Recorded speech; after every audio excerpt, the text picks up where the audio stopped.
How's it going? So today we are back to look at the trailer we got just before the season finale of House of the Dragon for the Hedge Knight, for Night of the Seven Kingdoms, which is being released in 2025 by HBO Max.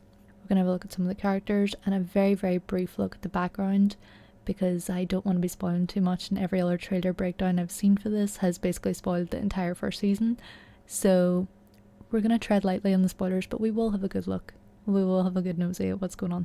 Okay, so let's get into this. First and foremost, I want to address something. Why is it that whenever you look up a trailer for anything A Song of Ice and Fire related, you get like the biggest pile of nonsense? Whose job is it to Photoshop this? Please, for the love of God. Anyways, as we discussed in the intro to this video, this aired just before the season finale of House of the Dragon. So, I mean, obviously they're trying to just reassure us, you know, in this long season break between House of the Dragon season 2 and season 3, there will be more A Song of Ice and Fire on your screens. Do not worry. As we see here, new series coming in 2025. So this is supposed to be coming early next year. So they started filming up in Belfast at the start of the summer. I think it was the second week of June was whenever they started filming up there. And it looks like they've already got quite a bit done, because we do see some clips in this that are supposed to be later on in, you know, within the Hedge Knight season 1. So basically just a bit of backstory before we go into this. A Night of the Seven Kingdoms is a book that's been released by George R.R. Martin, and it's essentially a series of 3 novellas that he has written, and they've been comprised into the one volume. So the first is the Hedge Knight, the second is the Sworn Sword, and the third is the Mystery Knight. Now, he has said publicly many times that he does intend to write more.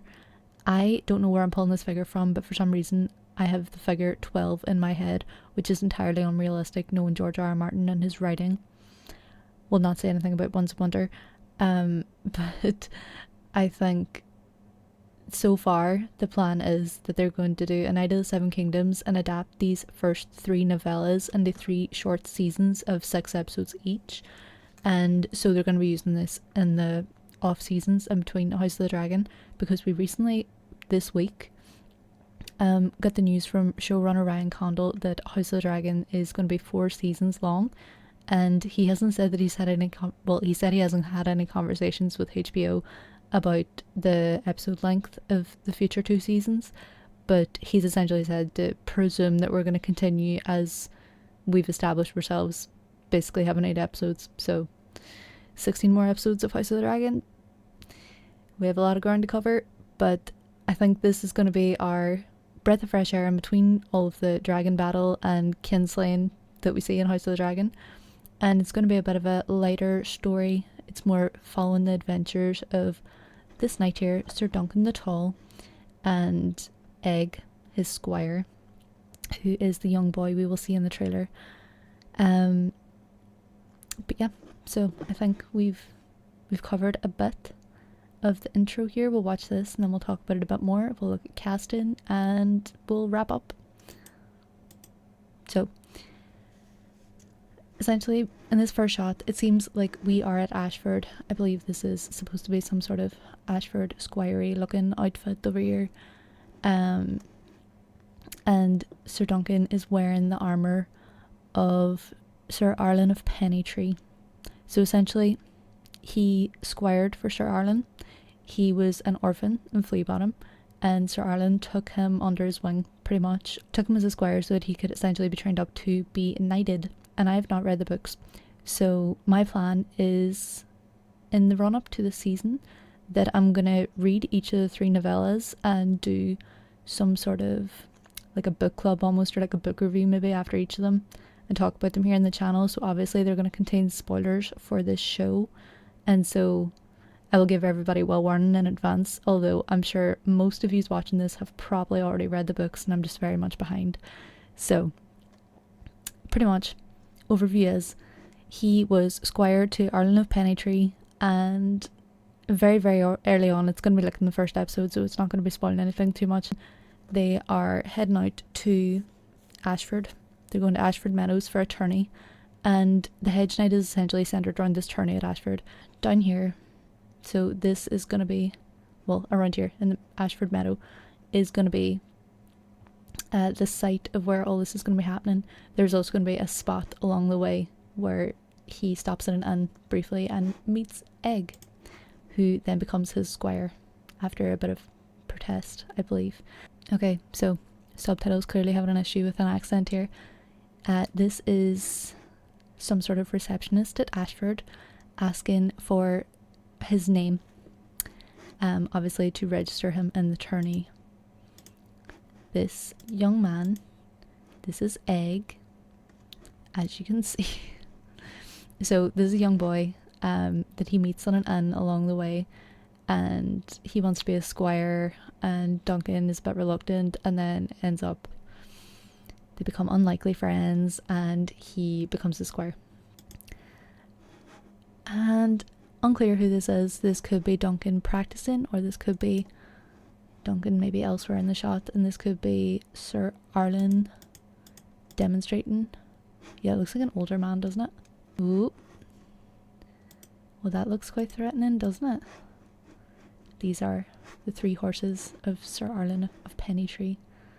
And here we can see, you know, this man has nothing to his name.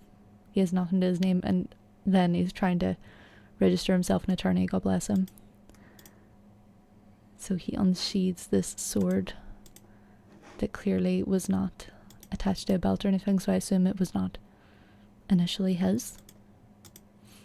Might be an inherited item. But who is he pulling the sword on? He looks very stern, doesn't he? Looks very stern. Here we see him say, "I'm Sir Duncan the Tall." Which again, the accent has clearly been cutting about in those closed captionings because he has an Irish accent. So we finally have a lead character for a Song of Ice and Fire show who's Irish, despite the fact they filmed here for like a decade. So thank the Lord, thank the heavens. And speaking of, we're going to also do a quick rundown of the casting news we already have. But this shot here would very much demonstrate that they have a lot of this filmed already, because a bit of bother is afoot at the tourney. There are some incidents that occur that result in this scrap, this trial.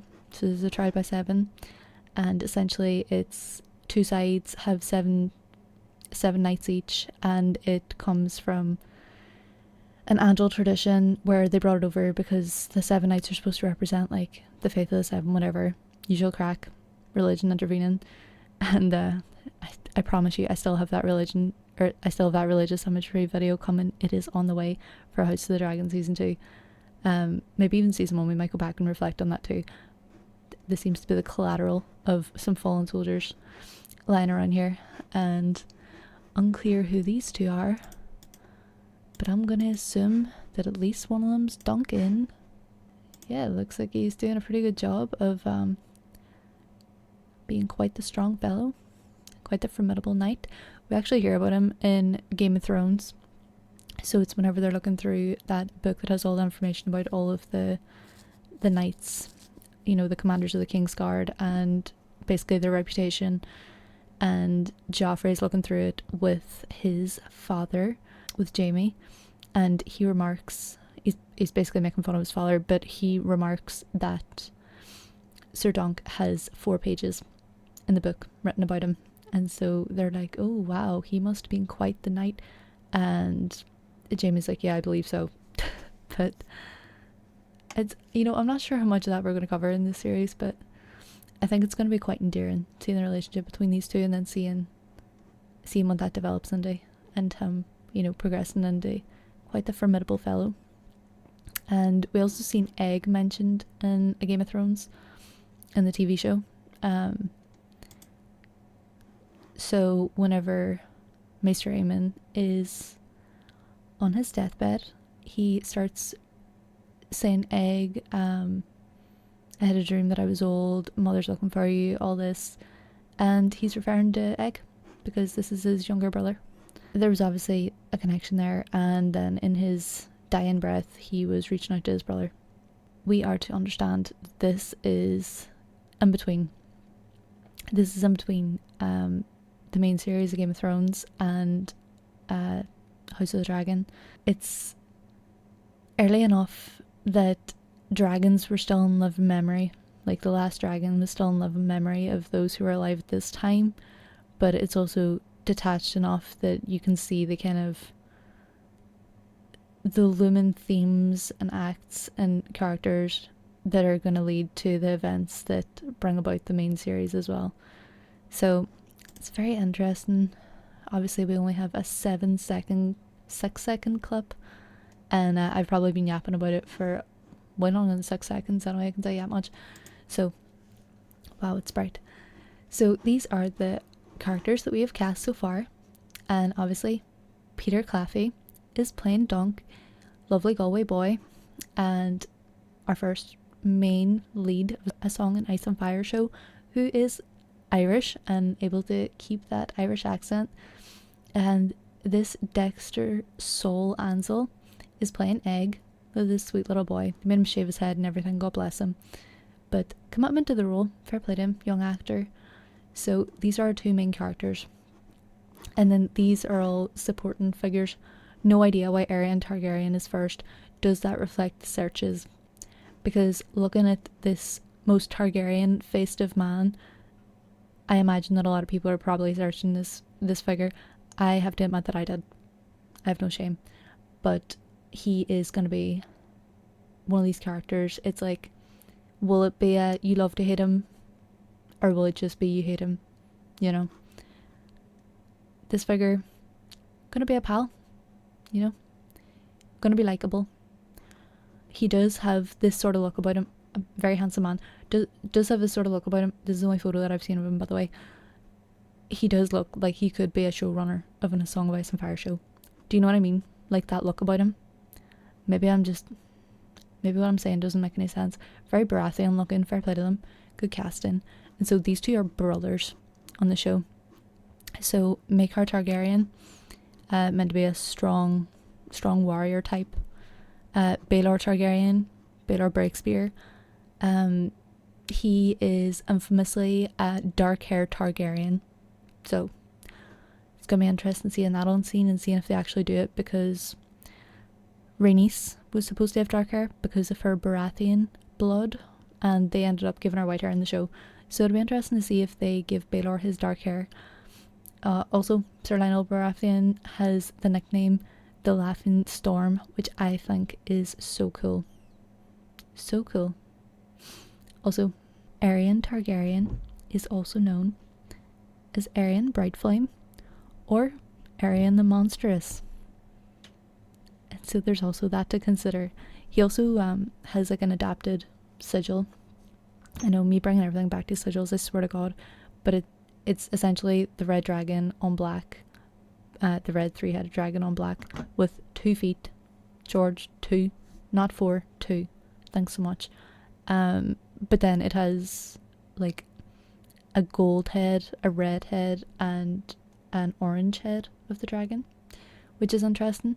Obviously, me bringing everything back to sigils, I just can't help myself. I cannot. I'm so sorry, but I'm so not either. And over here we have Tamsin Crawford. I hope that's how to pronounce that. She is beautiful. So she's going to be playing Tanzelle, and Tanzelle is a fun puppeteer. She is Dornish, and she is also quite the artist as well. She ends up painting a sigil for Sir Dunk, because he needs a sigil to go into the tourney, and this is the sigil that he gets here. His coat of arms is a green shooting star above an elm tree proper on sunset, which is just lovely. Just lovely. He does have a couple of different sigils that he kind of uses throughout his story, but this is his personal arms.